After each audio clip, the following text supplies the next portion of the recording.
How do we pay for my jobs and family plan?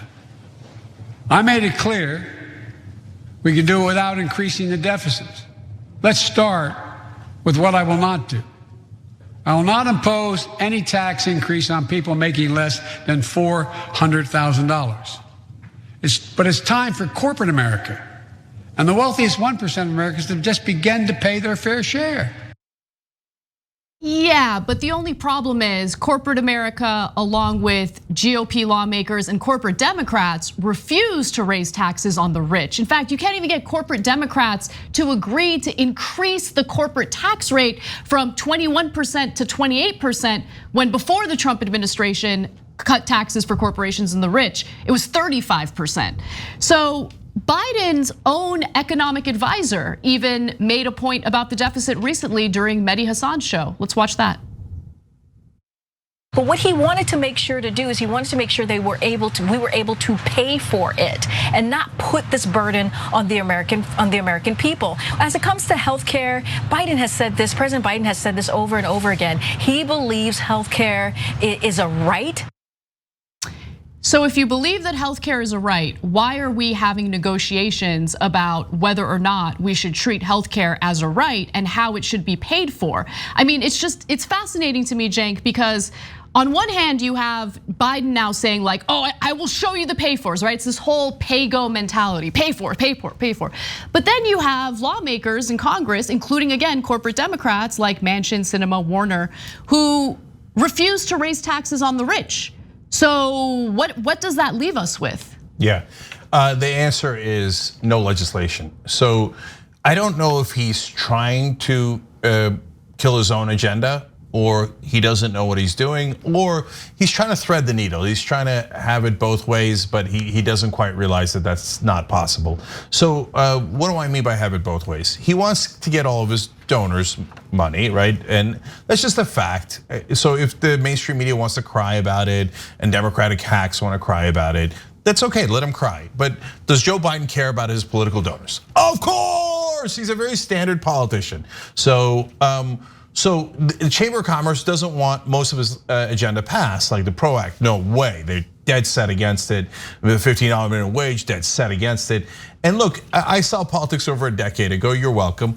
It's actually very simple. What does the Chamber of Commerce want? Well, they'll get 95% of what they want. It doesn't matter if it's a Republican president or a Democratic president, okay?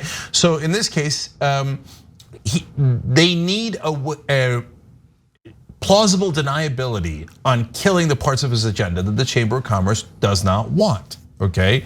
So that is why they say, oh, the deficits. All of a sudden the deficits matter. Now, while Trump was in office for 4 years, nobody talked about deficits. $2 trillion tax cut for the rich, $4 trillion COVID relief bill, most of which went to giant corporations under Trump. Nobody talks about the deficit, no deficit talk. You name it, whatever they did, nobody cared about the deficit. And by the way, the media, again, I'm sorry, but it's true, they suck at their job. For 4 years, they don't talk about the deficit. A Democrat gets into office, they're instantly like, oh, deficit. Yep. The collective amnesia is insanity, it's infuriating. But to be fair to the media, Joe Biden helps them. So now he comes in and he's like, now remember everybody, we don't really want to do anything. So deficit, everybody, deficit, right? If you wanted to get it passed, you would say, I mean, look at what his spokesperson said there. She said, we don't want to put that debt on the American people. That's Republican framing. Yeah, it is. That's 100%. No, it creates jobs, which this one actually does. And it actually helps the economy. But instead, you butchered your own framing to hurt your own programs. The only logical explanation is they're doing it on behalf of their donors, and this is some kabuki theater. How could you not know, talking about the deficit and then decoupling the taxes?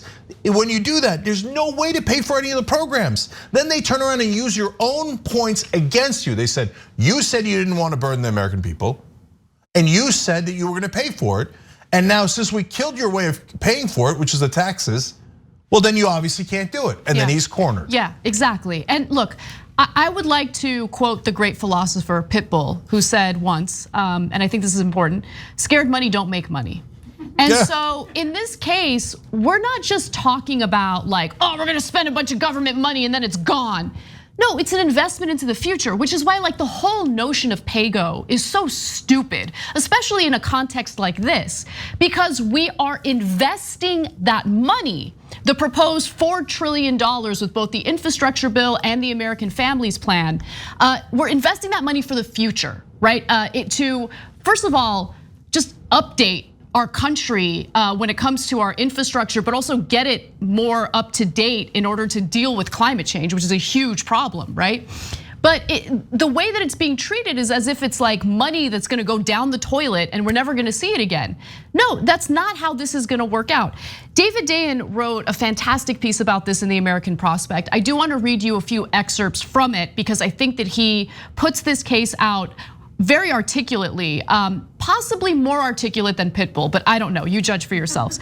So he writes, Council of Economic Advisors member Jared Bernstein has consistently made appearances touting how the deficit will not increase. There's just no question that this is a preoccupation of the White House. In fact, if you go back to the campaign, this was the plan, emergency funding to rescue the country and then back to the days of pay-go politics. So he's right about that. I totally noticed that that was happening and he perfectly outlined it.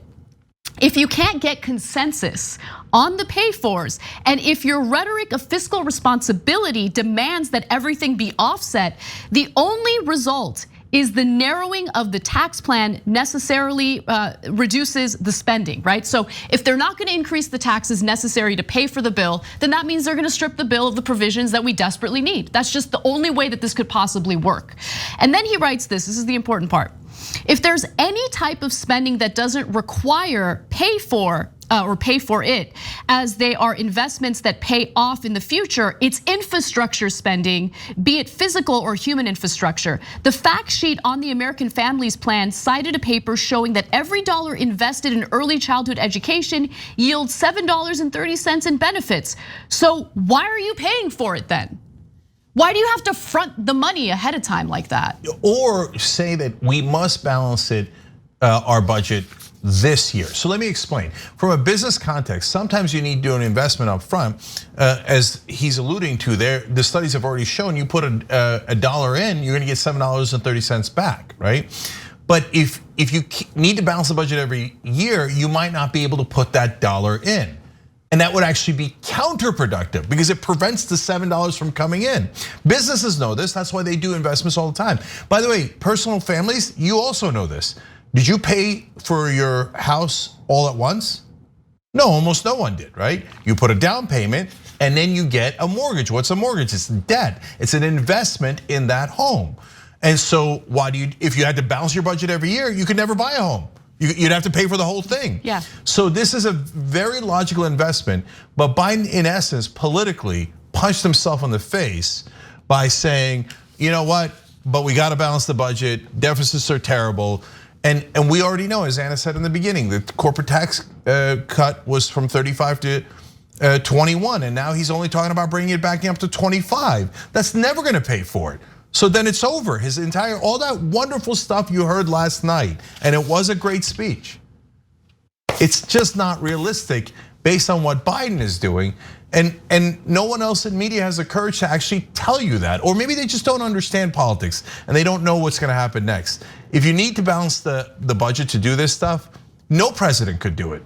Then you could never make an investment in the country in like infrastructure. Eisenhower couldn't have built the highways and the bridges in the first place if we had that rule. So at a minimum, everybody in media should be asking, why is Biden trying to hurt his own agenda? Thanks for watching The Young Turks, really appreciate it. Another way to show support is through YouTube memberships. You'll get to interact with us more. There's live chat emojis, badges. You've got emojis of me, Anna, John, JR, so those are super fun. But you also get playback of our exclusive member-only shows and specials right after they air. So all of that, all you gotta do is click that join button right underneath the video. Thank you.